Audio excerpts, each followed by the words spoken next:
तो दोस्तों आज मैं एक्सप्लेन करने वाला हूँ हाल ही में ही रिलीज हुई एक काफी बेहतरीन Indonesian proper supernatural horror movie को, जिसका नाम है पोजेशन कैरुस्कैन। मूवी काफी इंटरेस्टिंग है। ये 1981 वाली पोजेशन का रीमेक है, लेकिन काफी डिफरेंट एंगल है यहाँ पर, तो आपको देखने में काफी मजा आएगा। और दोस्तों मैंने हाल ही में ही एक्सप्लेन किया है नेटफ्लिक्स के ऊपर बहुत ही बढ़िया थाई सुपरनैचुरल हॉरर सीरीज को, जिसका नाम है डू नॉट एंटर। अगर आपने उसे नहीं देखा है तो देख लेना। तो चलिए अब बिना किसी देरी के चलते हैं सीधा वीडियो की तरफ।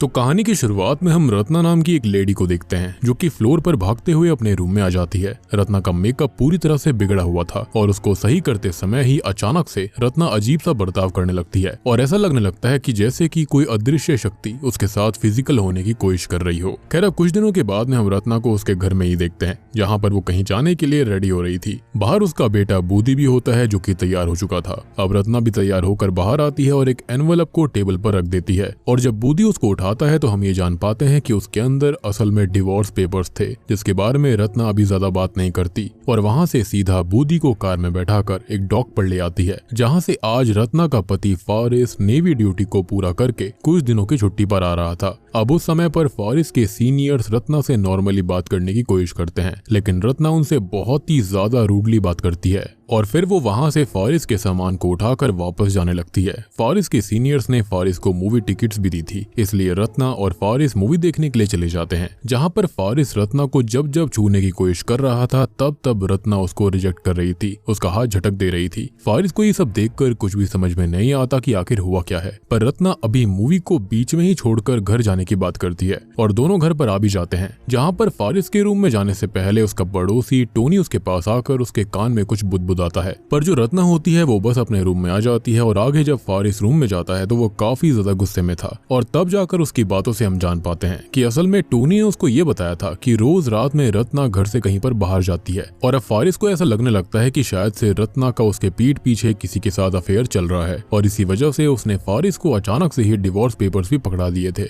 इसी दौरान हम उन लोगों की बातों से जान पाते हैं कि असल में टोनी की वाइफ एक दिन अचानक से गायब हो गई थी और लोगों को यही लगता था कि शायद वो पोस्टमैन के साथ भाग गई। खैर अभी के टाइम पर रत्ना फारिस की बातों का कम से कम जवाब देने की कोशिश करती है, क्योंकि वो उससे ज्यादा बात नहीं करना चाहती थी और वो अपने काम से बाहर जाने लगती है। असल में रत्ना एक स्क्रिप्ट राइटर होती है और वो जल्दी से जल्दी अपनी स्क्रिप्ट खत्म करना चाहती थी, पर फारिस उसे बाहर जाने से मना करने लगता है, क्योंकि एक तो उसे रत्ना का बिहेवियर पसंद नहीं आ रहा था, साथ ही साथ वो पुरानी सोच का भी था, क्योंकि उसका ये मानना था कि लेडीज को घर में रहना चाहिए और अपने बच्चों और पति का ध्यान रखना चाहिए। लेकिन रत्ना दोनों ही काम नहीं कर पा रही थी एंड ऑब्वियसली रत्ना उसकी बात नहीं सुनती और वहां से जाने लगती है। तब फारिस उसको एक बार फिर से पकड़कर उसके करीब आने की कोशिश करते हुए ये कहता है कि वो कल जहां जाना चाहे जा सकती है, पर क्योंकि आज वो इतने दिनों के बाद घर वापस आया है तो वो उसके साथ ही रुक जाए। अब रत्ना के पास कोई और रास्ता नहीं था, इसलिए वो मान जाती है। खैर रात में फारिस बार बार वापस से उसके करीब आने की कोशिश कर रहा था, पर रत्ना उसे ये बोलकर रोक देती है कि उसके पीरियड्स चल रहे हैं, जिस वजह से फारिस खुद को ही सेटिस्फाई करता है। लेकिन तभी उसके दिमाग में कुछ आता है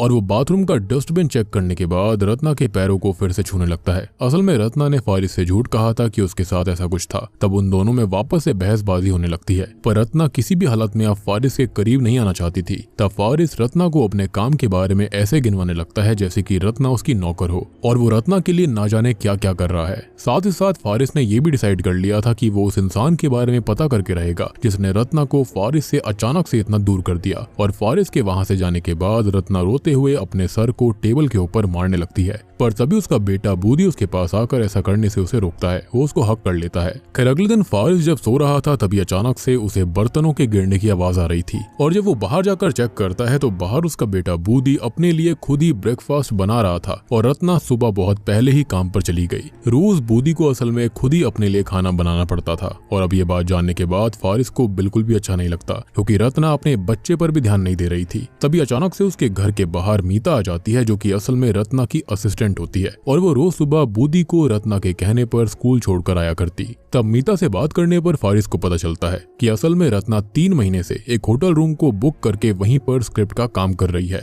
और ऐसा इसलिए था क्योंकि उसे शांति चाहिए थी और जल्दी ही उसका शो ऑन एयर होने वाला था। तब फारिस मीता से उस होटल रूम के बारे में पूछता है। लेकिन यहाँ पर अजीब बात एक और चीज थी कि अगर उसे एकांत चाहिए था तो उसके घर के अंदर उसके बच्चे के अलावा कोई और था ही नहीं, यानी कि उसका पति वहाँ था नहीं, तो वहाँ पर होटल का क्या मतलब था। एनीवेज मीता को उस होटल के एड्रेस के बारे में नहीं पता था, लेकिन हाँ उसे ये बात जरूर पता थी कि वो होटल रूम रत्ना के डायरेक्टर वायु ने ही बुक करवाया था और ज्यादातर उन दोनों की ही आपस में बात हुआ करती। ये जानने के बाद फारिस को ऐसा लग रहा था कि शायद वायु ही वो आदमी है जिसके साथ रत्ना का अफेयर चल रहा है। अब तभी अचानक से ही मीता खुद भी फारिस के करीब आने की कोशिश करने लगती है क्योंकि वो फारिस को काफी पसंद करती थी, पर बूदी के वहाँ पर होने की वजह से वो ऐसा नहीं कर पाती और बूदी को लेकर उसके स्कूल की तरफ निकल पड़ती है। उसके जाने के बाद फारिस को कुछ भी समझ में नहीं आता कि अब वो वायु के बारे में कैसे पता करे। तभी उसके पास टोनी आ जाता है जो कि उससे बातें करते हुए उसको बोलता है कि असल में उसे कभी कभी लगता है कि रत्ना किसी बुरी आत्मा या फिर डीमन के चपेट में है क्योंकि वो काफी अजीब हरकतें करती रहती है और बहुत बार टोनी ने उसके पीछे किसी डीमन के साये को या फिर किसी चीज को चलते हुए देखा है। पर फारिस को ऐसी बातों पर भरोसा नहीं था, पर टोनी उसे पोचोंग नाम की एंटिटी के बारे में बताते हुए कहता है कि काफी बार बहुत से लोगों ने अपने रिश्तेदारों और करीबी लोगों के मरने के बाद उन्हें अपने घर की सीलिंग पर ब्लड मार्क्स के साथ लटकते हुए देखा है और ये सारी चीजें टोनी ने एक किताब में पढ़ी थी जिसको वो फारिस को पढ़ने के लिए भी देता है ताकि फारिस उसको पढ़कर बाद में टोनी के साथ मिलकर रत्ना की हेल्प कर पाए। पर फारिस को अभी भी ऐसी बातों पर भरोसा नहीं था। तभी बेड पर पड़े ब्लास्टर यानी कि बड़ा गोल तकिया हमें दिखाई देता है जो कि एक डेड बॉडी बनते हुए दिखाई देता है जिसके चेहरे पर खून के निशान थे और ये ब्लास्टर रत्ना का ही था जिसको वो रोज हक करके सोया करती थी। मगर फारिस और टोनी दोनों में से ही किसी का भी ध्यान उस पर नहीं जाता। तभी हम होटल में देखते हैं जहाँ पर होटल स्टाफ रत्ना के लिए खाना लेकर आया था। तब रत्ना के रूम से बहुत अजीब सी आवाजें आ रही थी जैसे कि वो किसी के साथ फिजिकल हो रही हो। अब खाना आने पर रत्ना खुद उस खाने को रूम के अंदर लेकर चली जाती है। वहीं हम फारिस को देखते हैं जो कि अब वायु के बारे में पता करने में लगा हुआ था। अब वो रत्ना के काफी सारे जानने वालों को कॉल करके वायु के बारे में पूछता है, मगर उसे कहीं से भी वायु के बारे में पता नहीं लग रहा था। पर एटलीस्ट उसे वायु का नंबर मिल जाता है जिसको जब वो कॉल करके रत्ना के बारे में जानने की कोशिश करता है तो वायु उल्टा उससे रत्ना को डिस्टर्ब ना करने के लिए कहता है क्योंकि रत्ना अपने काम में बहुत ही ज्यादा अच्छा कर रही थी और इतना बोलकर वो कॉल कट कर देता है। पर फारिस को इस बात की वजह से और भी ज्यादा गुस्सा आ चुका था, इसलिए रात में वो वायु के बारे में पता करते हुए एक जगह पर जाता है जहाँ पर वायु अक्सर आया करता था। पर जैसे ही वायु फारिस को देखता है तो वो जल्दी से एक नाइट क्लब में चला जाता है जहाँ फारिस के आने पर वापस से वायु उसको रत्ना को ना डिस्टर्ब करने की सलाह देता है। साथ ही साथ वो उससे रत्ना की राइटिंग को अच्छा बताते हुए रत्ना के बारे में अजीब सी बातें कर रहा था क्योंकि कहीं ना कहीं उसे पता था कि फारिस को ऐसा लगता है कि वायु और रत्ना का अफेयर है, इसलिए वो फारिस को बस प्रोवोक कर रहा था जिससे कि फारिस को और ज्यादा गुस्सा आ जाता है। पर वो पब्लिक प्लेस में यूं तमाशा नहीं करना चाहता था, जिस बात का ही फायदा उठाकर वायु वहां से निकल जाता है। अब नाइट क्लब के बाहर हम देखते हैं कि फारिस ने हरमन नाम के एक डिटेक्टिव को बुलाया था जिसको वो पैसे और वायु की फोटोज देता है। वो उससे वायु का पीछा करने के लिए बोलता है ताकि वो उससे वायु और रत्ना के बारे में सब कुछ जान पाए कि आखिर माजरा था क्या। अब आगे जब फारिस अपने घर में वापस पहुंचता है तब तक मीता भी बूदी को लेकर वापस आ चुकी थी और वो फारिस से बात करते हुए उसके घर में आ जाती है। और क्योंकि उस समय फारिस वैसे काफी ज्यादा हर्ट था, साथ ही साथ उसको समझ में नहीं आ रहा था कि उसके अंदर ऐसी क्या कमी है जिसके चलते रत्ना उसे करीब नहीं आने देती, तो इस बारे में वो मीता से पूछने लगता है। लेकिन मीता खुद भी फारिस के करीब आना चाहती थी और उसको ऐसा मौका मिल गया था जिस वजह से अब वो फारिस के करीब आने लगती है। पर वापस से एक बार वहां पर फिर से बूदी आ गया था जो कि फारिस से उसको नहलाने के लिए कहता है, जिस पर फारिस भी बूदी को नहलाने के लिए ले जाता है। अब नहाते समय बूदी फारिस को बताता है कि कुछ ही समय से रत्ना बहुत ही ज्यादा अजीब बर्ताव कर रही है, जैसे कि वो बाहर से आते ही रूम में जाकर खुद को लॉक कर लेती है, साथ ही साथ वो खुद से बातें भी करती रहती थी। ये बात फारिस को भी बहुत अजीब लगती है। तभी अचानक से बूदी को सीलिंग पर खून के धब्बों के निशान बनते हुए दिखाई देते हैं, जैसा कि टोनी ने उसको बताया भी था, जिनको देखकर वो डरते हुए अपने आप को ही पानी में छुपा लेता है। ये देखकर फारिस भी काफी अजीब फील कर रहा था। अब इतने में ही रत्ना भी बाहर आ गई थी, जिसको देखकर मीता वहां से चली जाती है। तब फारिस वापस से रत्ना से बात करने की कोशिश करता है, मगर वो अभी भी उससे सही से बात नहीं करती, जिस वजह से फारिस गुस्से में उससे पूछ लेता है कि आखिर वो वायु के अलावा और कितने लोगों के साथ फिजिकल हो चुकी है। लेकिन इस बात से रत्ना को काफी ज्यादा गुस्सा आ चुका था, इसलिए वो गुस्से में अजीब सा बर्ताव करने लगती है। अब रत्ना के गुस्सा होने की वजह से घर की लाइट फ्लिकर होनी शुरू हो गई थी और अचानक से ही लाइट्स भी चली जाती है, जिस वजह से अब फारिस रत्ना को देख नहीं पा रहा था और ऐसा लग रहा था कि जैसे कि रत्ना मानो अचानक से गायब हो गई हो। अब बार बार फारिस को रत्ना की आवाज आ रही थी जो कि एक तरह से उसे हॉन्ट ही करने की कोशिश कर रही होती है। और जब लाइट वापस आती है तो रत्ना जमीन पर पड़ी तड़प रही थी और ऐसा लग रहा था कि जैसे वापस से कोई अदृश्य शक्ति उसके साथ फिजिकल हो रही हो। तब रत्ना बहुत जोर से चिल्लाने लगती है और फारिस उसकी हेल्प करते हुए उसको संभालता है और रोते हुए उसे रूम में बेड पर जाकर लिटा देता है। फारिस यहाँ बिल्कुल क्लूलेस था, उसे कुछ भी समझ में नहीं आता कि ये हो क्या रहा था और रात में अब वो सिगरेट पीते हुए इस बारे में ही सोच रहा होता है कि तभी सामने लगे हुए शीशे में उसे रत्ना का ब्लास्टर एक डेड बॉडी की तरह दिखता है, लेकिन अगले ही पल वो सही हो गया था। अब तभी वापस से रत्ना पहले की तरह ही बर्ताव करने लगती है जैसे कि उसके साथ कोई इंटीमेट हो रहा हो और ये देखकर फारिस जल्दी से उस ब्लास्टर को रत्ना से दूर कर देता है। तब जाकर रत्ना नॉर्मल होकर सो पाती है। अब इतने में ही फारिस के घर के नंबर पर उस हरमन यानी कि डिटेक्टिव का कॉल आता है जो कि अभी भी वायु का काफी समय से लगातार पीछा कर रहा था, पर उसके हिसाब से वायु बिल्कुल नॉर्मली बर्ताव कर रहा है और उसके ऊपर शक करने जैसा कुछ नहीं था। अब ये बात जानने के बाद फारिस को कुछ भी समझ में नहीं आता और वापस से आकर वो रत्ना के ऊपर ही चिल्लाने लगता है। उस समय वो रत्ना को देख नहीं रहा था। अब तभी रत्ना वापस से एक बार पजेस्ड होकर फिर से रूम के बाहर चली जाती है और जब फारिस को इस बात का एहसास होता है तो वो पूरे घर में रत्ना को ढूंढ रहा था, पर रत्ना उसको कहीं पर भी नहीं मिलती। लेकिन एज अ व्यूअर एक सीन में हम देखते हैं कि कुछ अजीब सी एंटिटी फारिस के घर की सीलिंग पर लटकी हुई थी। तब फारिस को कुछ भी समझ नहीं आता और वो जल्दी से जाकर हरमन से मिलता है जो कि अभी भी उसी होटल के बाहर था जहाँ पर वायु रुका हुआ था। असल में फारिस को लग रहा था कि रत्ना वायु के पास ही गई होगी, इसलिए अभी वो हरमन से गन लेकर सीधा उस रूम में जाने लगता है जहाँ पर वायु रुका हुआ था। अब तभी उस होटल के लिफ्ट में अचानक से एक अजीब सी लेडी चढ़ती है जिसके आते ही लिफ्ट की लाइट्स फ्लिकर करना शुरू हो जाती हैं और तब वो लेडी फारिस से कहती है कि वो आ रहा है, जिसका मतलब फारिस को समझ नहीं आता और वो उस लेडी से उस बात का मतलब पूछ पाता। इतने में ही वो लेडी गायब हो जाती है, यानी कि वो कोई स्पिरिट थी और तब तक फारिस भी वायु के रूम के बाहर पहुंच चुका था। अब अंदर जाने पर वो वायु को तुरंत ही गन पॉइंट पर लेते हुए उससे रत्ना के बारे में पूछता है, पर असल में रत्ना वहां पर थी ही नहीं। लेकिन वापस से वायु फारिस को प्रोवोक करना चालू कर देता है, जिस बात से गुस्से में आकर फारिस इस बात पर वायु को बहुत मारता है और वहां से चला जाता है। वहीं हम बीच बीच में बार बार घर पर बूदी के सीन्स को भी देख पाते हैं जो कि बहुत ही ज्यादा डरा हुआ था। साथ ही साथ उसे बार बार सीलिंग के ऊपर ब्लड मार्क्स दिख रहे थे, यानी कि टोनी की बातों के हिसाब से इनके घर के अंदर जो एंटिटी थी वो कोई और नहीं बल्कि वो पुचोंगी थी और उसको अभी किसने भेजा है इसके बारे में किसी को भी नहीं पता।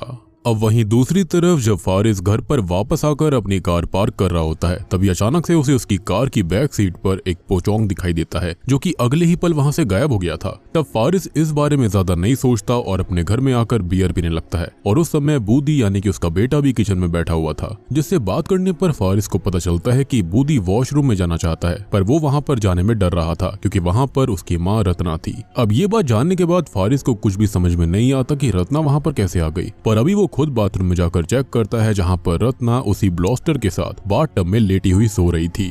ऐसा लग रहा था कि जैसे वो उसके साथ इंटीमेट होकर वहीं पर आराम से सो गई हो।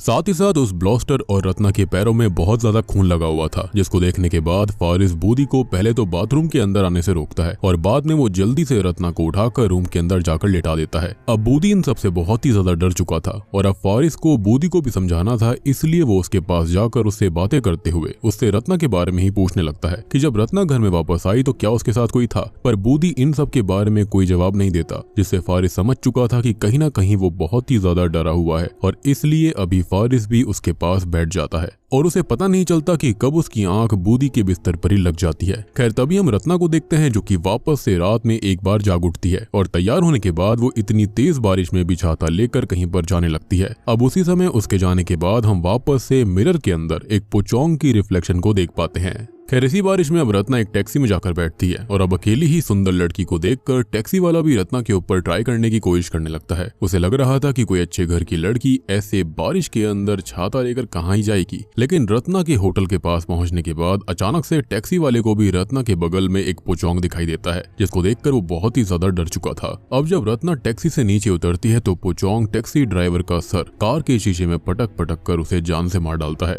लेकिन रत्ना को इससे कोई फर्क नहीं पड़ रहा था। उल्टा वो तो मजे में नाचते हुए बारिश में भीगने लगती है और होटल की तरफ जाने लगती है। ऐसा लग रहा था कि जैसे उसके मन में ऐसा ही चल रहा हो कि वो टैक्सी ड्राइवर को मार डाले, और पुचोंग ने ठीक ऐसा ही किया, जिस दौरान हरमन यानी कि वही डिटेक्टिव भी उसका पीछा करने लगता है, क्योंकि उसे फारिस को रत्ना की जानकारी देनी थी। अब रत्ना होटल के अंदर अपने रूम में आ जाती है और तभी हरमन भी अपने कैमरा के अंदर सब कुछ रिकॉर्ड कर रहा था और वो उसके रूम के बाहर चला जाता है। तब उसे भी रत्ना के रूम के अंदर से रत्ना के मौन करने की आवाज आने लगती है, जिससे उसको लगता है कि रत्ना के रूम के अंदर कोई और पहले से था, मगर उसके अंदर जाने के बावजूद वहां पर कोई नहीं होता और रत्ना बस नॉर्मली खड़ी हुई थी। उसे हरमन के यू रूम के आने के बाद भी कोई फर्क नहीं पड़ता और वो नॉर्मली शुरू में अपनी स्क्रिप्टिंग के काम को करने लगती है। अब तब तक हरमन अलमारी और रूम के अंदर हर जगह चेक कर रहा था कि रत्ना रूम के अंदर किसके साथ थी, लेकिन वहां पर कोई भी नहीं था। अब तब रत्ना खुद ही बिस्तर पर जाकर बैठ जाती है और रत्ना की बातों से हम जान पाते हैं कि रत्ना को पता है कि फारिस ने हरमन को पैसे देकर उसे रत्ना के पीछे लगाया है, जो कि शायद से पुचोंग ने ही बताया होगा। अब ये बात जानने के बाद हरमन चुपचाप रत्ना के पास जाकर उसकी वीडियो बनाने लगता है। कहीं ना कहीं वो भी रत्ना के मॉर्निंग साउंड्स की वजह से एक्साइट हो गया था,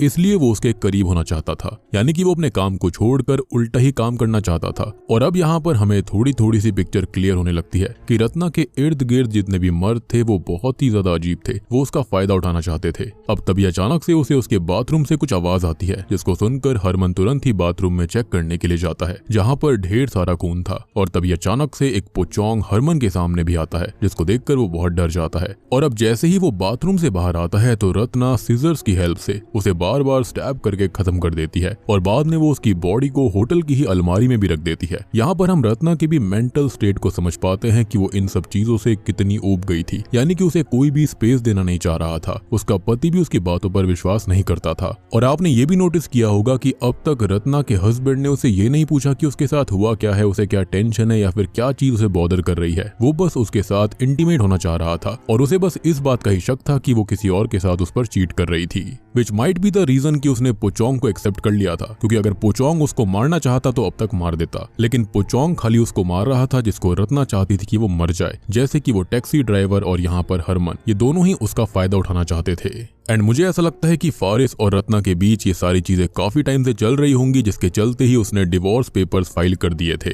लेकिन जो फारिस होता है वो एक ऑर्थोडॉक्स हस्बैंड था, जिसके चलते उसे इन सब चीजों के बारे में आइडिया ही नहीं था कि वो कर क्या रहा है। मतलब वो रत्ना के साथ उसकी मर्जी के बिना इंटीमेट होना चाहता था, वो उससे हमेशा काम करवाना चाहता था, जबकि वो खुद भी काम करती थी। वो हमेशा उसके ऊपर ऐसा जताया करता था जैसे कि वही उसके लिए सब कुछ करता है, जबकि रत्ना भी एक वर्किंग वुमेन थी। और यही शायद से रीजन होगा कि उसने पुचोंग को एक्सेप्ट कर लिया और शायद से होटल के अंदर ही ऐसा हुआ होगा। एनीवेज अब हम फारिस को देखते हैं, जो कि जब सो रहा होता है तो अचानक से सीलिंग से खून की बूंद उसके ऊपर टपकती है, लेकिन ऊपर देखने पर वहां कोई नहीं था। अब फारिस वहां से रत्ना को घर में ढूंढने लगता है, पर क्योंकि रत्ना होटल में थी इसी वजह से फारिस को वो घर में कहीं नहीं मिलती। तब कहीं ना कहीं फारिस को टोनी की बात पर भरोसा होने लग गया था और इसलिए वो टोनी से मिलने के लिए उसके घर जाता है, क्योंकि उसे कोई भी सबूत अब तक नहीं मिले थे, जिसके चलते उसे टोनी की बात पर विश्वास था। तब टोनी भी फारिस के घर में आकर कुछ चीजें चेक करता है, जिसके बाद टोनी फारिस को बताता है कि उसके घर में जो कोई भी डीमन है उसको किसी ने फारिस के घर में इसी वजह से भेजा है, क्योंकि वो फारिस और उसके परिवार से काफी ज्यादा जेलस है और उन्हें कुछ भी करके रिचुअल्स की हेल्प से उस डीमन को हराना पड़ेगा। पर उसके लिए रत्ना का घर में होना जरूरी था, पर क्योंकि अभी रत्ना घर पर नहीं थी इसलिए टोनी वहां से चला जाता है। तब फारिस रत्ना के सामान को चेक करता है तो उसको एक कैसेट मिलती है, जिसको प्ले करने पर उसके अंदर रत्ना के शो की कुछ फुटेजेस थी,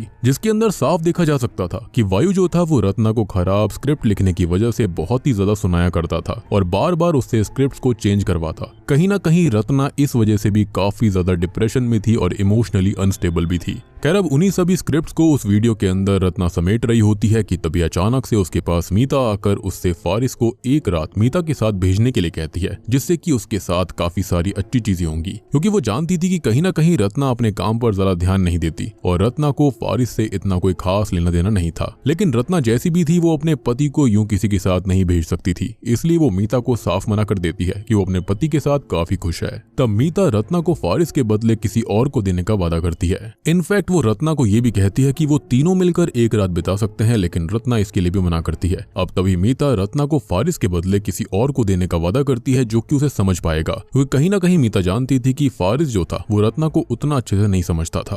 वो ये भी बताती है कि ऐसी चीज होगी जो कि रत्ना की सब डिजायर्स को पूरा कर सकेगी, लेकिन वो इंसान नहीं होगी, यानी कि यही पोचोंग। पर रत्ना उसकी इस बात पर इतना ध्यान नहीं देती और वहां से चली जाती है। अब ये सब देखने के बाद फारिस समझ चुका था कि हो सकता है कि रत्ना के पीछे पोचोंग मीता ने ही लगाया होगा ताकि वो फारिस को पा पाए। अब आगे वो हरमन को कॉल करता है, लेकिन ऑब्वियसली वो उसका कॉल पिक नहीं करता। वैसे भी नर्क के अंदर सिग्नल्स कहां से ही मिलने वाले थे।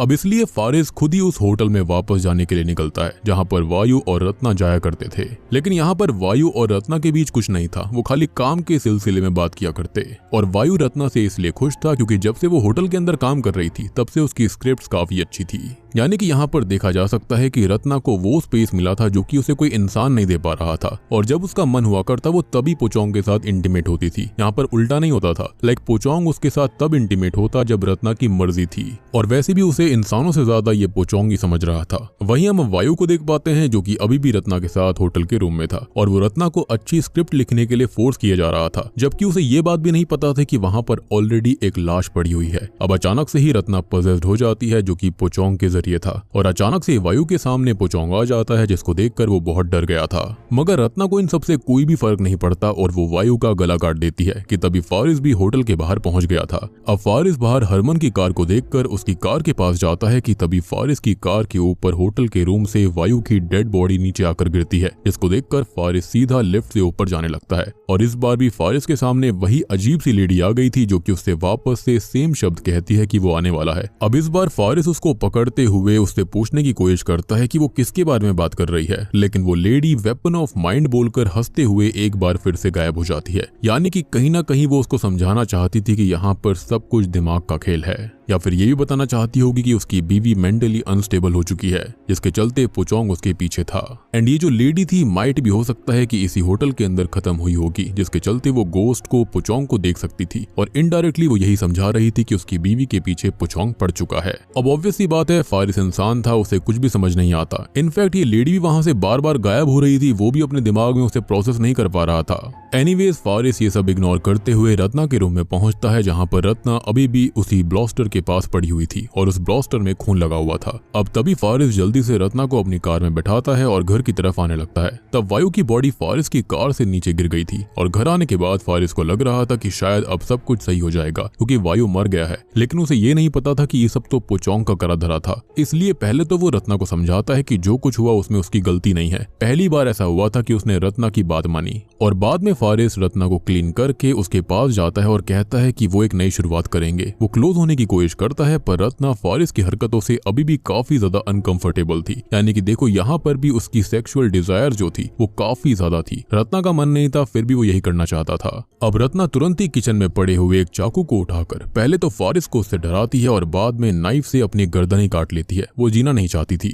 वो ये समझ चुकी थी कि जो उसका पति है फारिस है, वो उससे डिवोर्स इतनी आसानी से नहीं लेगा, यानी कि वो इजीली उसकी जिंदगी से नहीं जाएगा। वो उसके साथ अब रहना ही नहीं चाहती थी। और सबसे बड़ी बात यह है कि रत्ना की यहाँ पर गलती भी है, यानी कि वो विक्टिम भी है लेकिन उसकी गलती भी है। रीजन ये है कि वो अपने बच्चे तक को इग्नोर कर रही थी, जो कि काफी ज्यादा गलत था। उस छोटे से बूंदी पर कितना गलत असर इस चीज का पड़ रहा होगा। और ये दोनों ही पेरेंट्स काफी ज्यादा बेवकूफ थे, अपने बच्चे को छोड़कर इन सब चीजों पर ध्यान दे रहे थे।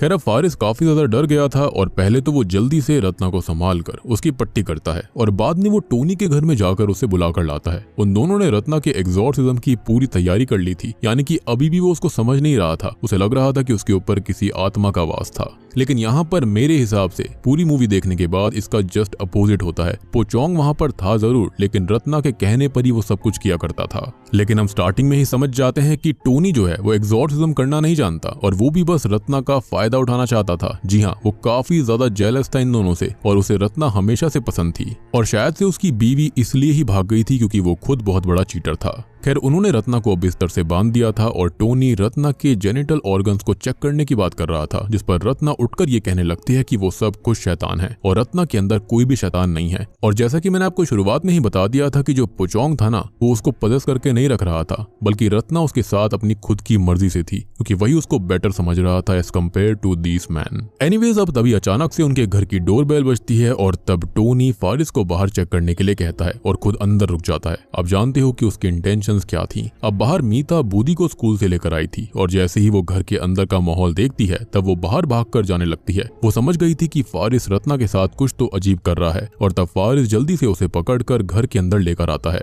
और क्योंकि फारिस को लग रहा था कि ये सब मीता ने ही फारिस को पाने के लिए करा है, इसलिए वो मीता के क्लोज जाते हुए उससे बोलने लगता है कि वो फारिस को ले ले। यानी कि यहाँ पर भी उसके सेक्सुअल डिजायर्स ऊपर थे। वो कहता है कि वो रत्ना को छोड़ दे, यानी कि रत्ना की हेल्प की बजाय उसने यहाँ पर खुद के सेक्सुअल डिजायर्स को ऊपर रखा। और तभी अचानक से एक पोचोंग मीता के सामने आकर उसके अंदर एंटर कर जाता है और मीता पहले तो फारिस के ऊपर हमला करती है और बाद में भागते हुए वहां से बाहर चली जाती है। यानी कि रत्ना जानती थी कि मीता क्या कर रही है और उसका पति भी क्या करना चाहता है, जिसके चलते पोचोंग ये समझ चुका था और उसने मीता को पजेस कर लिया। पहले तो उसने उसके पति को ही मारने की कोशिश करी, लेकिन शायद से रत्ना ने उसको रोक दिया होगा और मीता इसके चलते बाहर चली जाती है पोजेशन की हालत में। अब ये सब देखकर तो बूदी बहुत ही ज्यादा डर चुका था, क्योंकि उसको लग रहा था कि फारिस और रत्ना दोनों ही डीमंस हैं। इसलिए वो अपने रूम में जाकर खुद को लॉक कर लेता है। वहीं मीता रोड पर अजीब सी हरकतें कर रही थी और उसका शरीर धीरे धीरे अकड़ रहा होता है। अब तभी हम फारिस को देखते हैं। वो जैसे ही रत्ना के रूम में वापस आता है तब टोनी रत्ना की इस हालत का फायदा उठाने की कोशिश कर रहा था, जिसको देखकर फारिस टोनी को मारते हुए रत्ना से दूर करता है और बाद में वो रत्ना को खोलने की कोशिश करने लगता है। लेकिन इतने में ही वहां पर रखी सभी चीजें हवा में उड़ने लग गई थी और लाइट जाने की वजह से फारिस को कुछ भी दिखाई नहीं देता।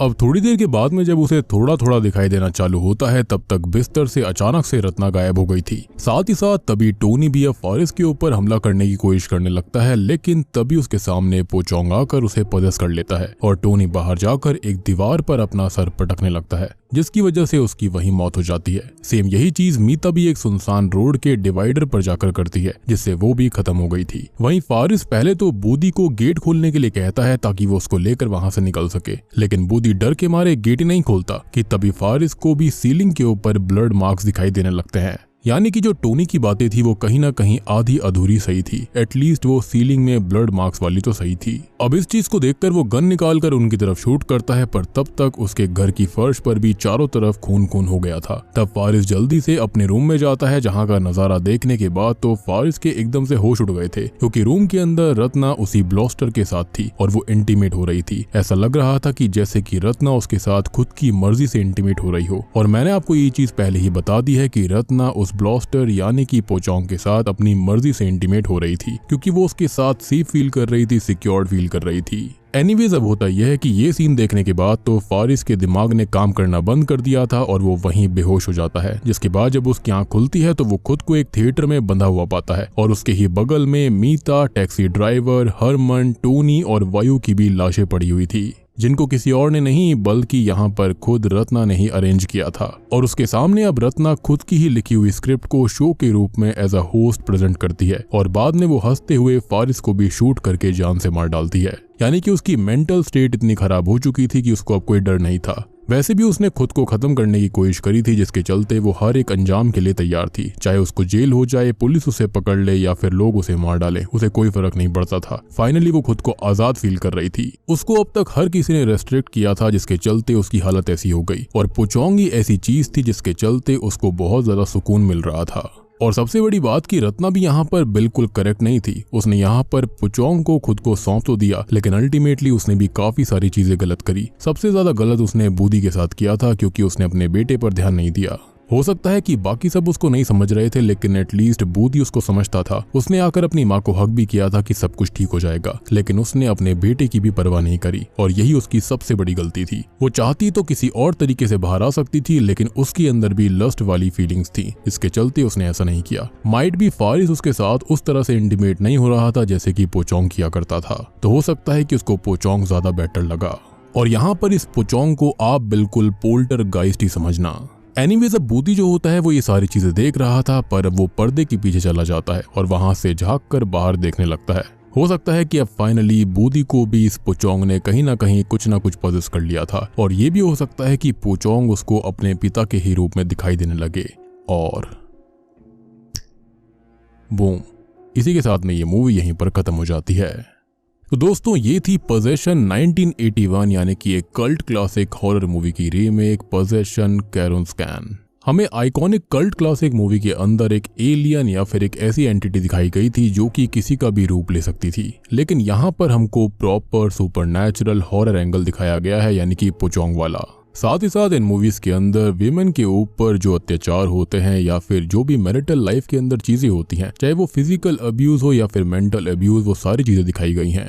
इस मूवी के अंदर अगर आप ध्यान से नोटिस करेंगे तो शुरुआत से लेकर एंड तक रत्ना के ऊपर हर किसी की गंदी नजर थी। चाहे फारिस के सीनियर्स हों, उनकी भी गंदी नजर उसके ऊपर थी, तभी उसने उनसे बदतमीजी से बात करी। फारिस मुझे लगता है कि रत्ना से प्यार नहीं करता था, ना ही वो उसकी राइटिंग की कदर क्या करता कि वो भी काम करती है। उसके हिसाब से लेडीज को घर के अंदर बच्चों को संभालना चाहिए और पति की सेवा करनी चाहिए, इंटीमेसी करनी चाहिए। फारिस को यहाँ पर बिल्कुल भी मतलब नहीं था कि उसकी बीवी क्या चाहती है, उसका मन कब है इंटीमेट होने का, कब नहीं है। तो फारिस को इन सब चीजों से बिल्कुल फर्क नहीं पड़ता था। वो हमेशा यही गाता रहता कि वो उनके लिए कितना कुछ करता है और रत्ना के लिए कितना ज्यादा काम कर रहा है, बदले में रत्ना को खाली इंटीमेसी देनी चाहिए जब वो चाहे तब। बेसिकली उसके मन में अपनी बीवी के लिए कोई रेस्पेक्ट नहीं थी, और अगर होती तो एंड में वो मीता के साथ इंटीमेसी के लिए मानता नहीं। और एक बात की श्योरिटी और है कि जो मीता थी वो उसके करीब आ रही थी, और अगर वहां पर टाइम पर बूदी नहीं आता तो डेफिनेटली वो उसके साथ इंटीमेट हो जाता।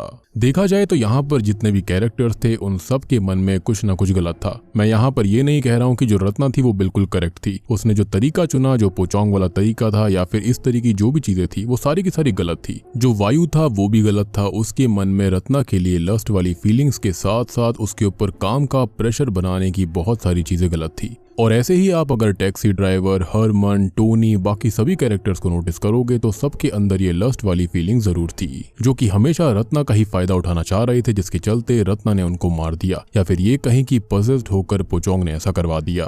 तो दोस्तों, ये थी पोजेशन कैरुस्कैन फिल्म की कहानी। तो जल्दी से वीडियो को लाइक कर दीजिए, सब्सक्राइब कर लीजिए चैनल को, ताकि आप तक नोटिफिकेशन सबसे पहले आएगी। तो मैं आप सबको मिलता हूँ अगली वीडियो के साथ में।